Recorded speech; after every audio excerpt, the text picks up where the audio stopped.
میں شادی کروانے سے بہت ڈرتی تھی کیونکہ شادی والے دن جب شوہر کو میرے بارے میں پتہ چلے گا تو وہ مجھے سب کے سامنے طلاق دے گا کیونکہ میں شادی سے پہلے ہی ویڈیو کو لائک شیئر لازمی کیا کرو۔ میرا نام سارا ہے اور میری عمر اس وقت 25 سال ہے۔ میں غیر شادی شدہ ہوں اور آج کل میرے گھر والے میرے لیے اچھے رشتے کی تلاش میں ہیں، لیکن میرے دل میں ایک ایسا خوف اور بے چینی بیٹھی ہوئی ہے جو مجھے اندر ہی اندر سے کھائے جا رہی ہے۔ جب بھی شادی کی بات ہوتی ہے تو میرے ذہن میں طرح طرح کے وسوسے آنے لگتے ہیں کہ آنے والے وقت میں میری نئی زندگی کا کیا بنے گا۔ انسان کی زندگی میں ہوئی ایک ناسمجھی یا غلطی اس کا پورا مستقبل داؤ پر لگا دیتی ہے، اور یہی ڈر مجھے دن رات سونے نہیں دیتا۔ یہ کہانی اس وقت شروع ہوئی جب میں 19 سال کی تھی اور میں نے FSC کا امتحان پاس کیا تھا۔ ہمارے گھر کی مالی حالات بالکل بھی اچھی نہیں تھی۔ میرے ابو ایک جاگیردار کے ڈیرے پر مالی کا کام کرتے تھے، جس کی آمدن اتنی کم تھی کہ گھر کے بنیادی اخراجات بھی بمشکل پورے ہوتے تھے۔ جب میں نے آگے پڑھنے کی خواہش کا اظہار کیا تو گھر والوں نے صاف کہہ دیا کہ ہمارے پاس اتنے وسائل نہیں ہیں کہ ہم تمہیں آگے پڑھا سکیں۔ لیکن میرے دل میں کچھ بننے کا ایک جنون تھا۔ میں چاہتی تھی کہ میں پڑھ لکھ کر کوئی اچھی ڈگری حاصل کروں تاکہ اپنے چھوٹے بہن بھائیوں کو بہترین تعلیم دلا سکوں اور اپنے گھر کو اس غربت اور تنگی سے باہر نکالوں۔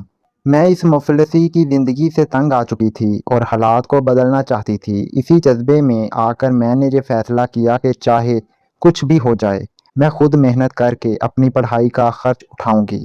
میں نے 1-2 جگہ پر انٹرویو دیا لیکن کام نہ بنا کیونکہ میرا تجربہ نہیں تھا کسی بھی کام میں، اس لیے ناکامی ملی۔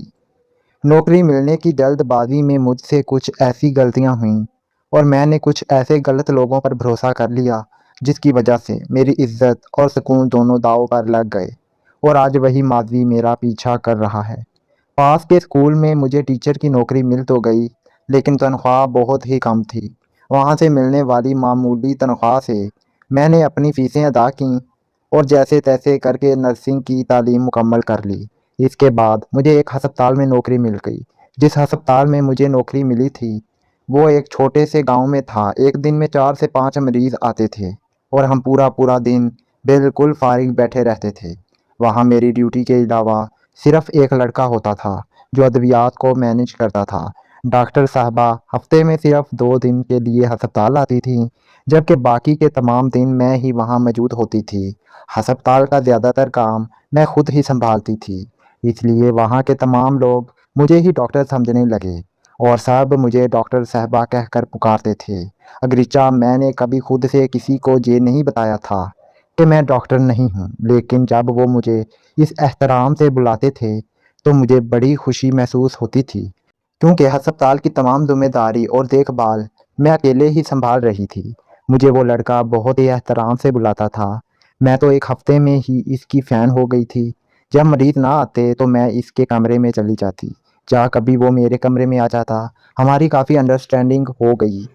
اس نے میرا فون نمبر مانگا، میں نے بھی اس کو فوری طور پر اپنا نمبر دے دیا۔ یوں وقت گزرنے کے ساتھ ساتھ ہم دونوں کے درمیان کافی اچھی بات چیت اور دوستی ہو گئی۔ ہم نے ایک دوسرے کا فون نمبر لے لیا اور اب ڈیوٹی ختم ہونے کے بعد بھی گھر جا کر میسیجز کا سلسلہ جاری رہتا۔ میں بھی بڑی خوشی سے اس کی باتوں کا جواب دیتی۔ کبھی کبھار وہ میرے لیے چھوٹے موٹے تحائف بھی لاتا جنہیں میں خوشی خوشی قبول کر لیتی۔ مجھے اس بات کا بالکل اندازہ نہیں تھا کہ یہ دوستی مجھے کس موڑ پر لے جائے گی۔ میں تو بس ایک اچھا دوست اور تحفے ملنے پر ہی خوش تھی۔ رفتہ رفتہ اس کے رویے میں تبدیلی آنے لگی۔ شروع میں تو وہ اکثر میرے لیے گھر سے کھانا بنوا کر لاتا تھا، جس سے مجھے لگتا تھا کہ وہ میرا بہت خیال رکھتا ہے۔ اس کی اس محبت کے جواب میں نے بھی اپنی تنخواہ سے اس کے لیے تحفے خریدنے شروع کر دیے تاکہ وہ مجھے کمزور یا غریب نہ سمجھے۔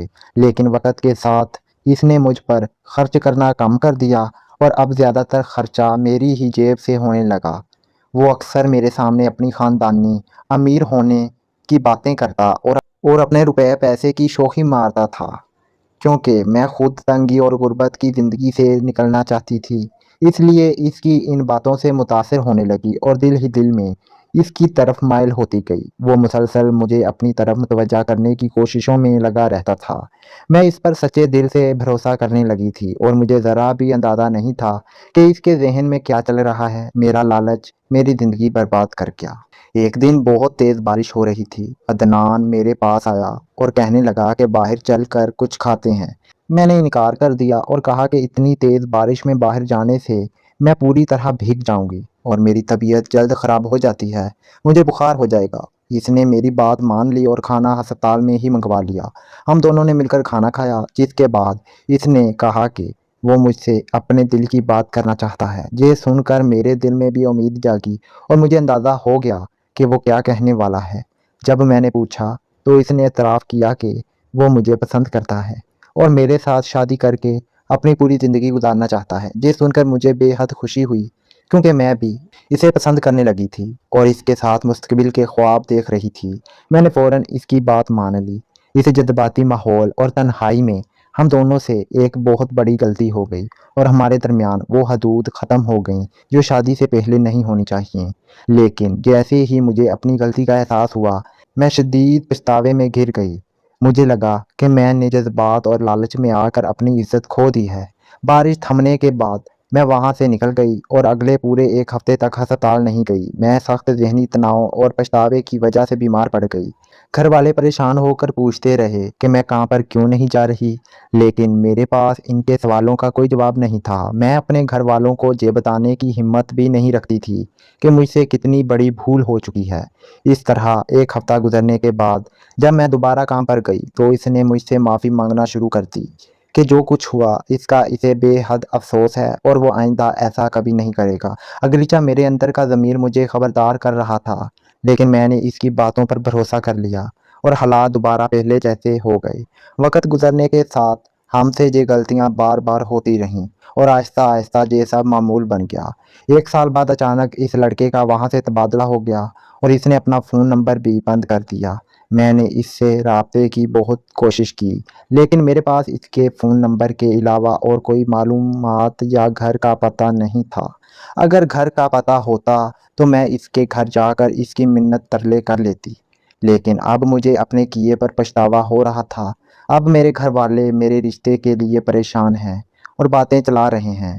مجھے ہر وقت یہی خوف اور دکھ کھائے جا رہا ہے کہ شادی کے بعد میرا کیا بنے گا۔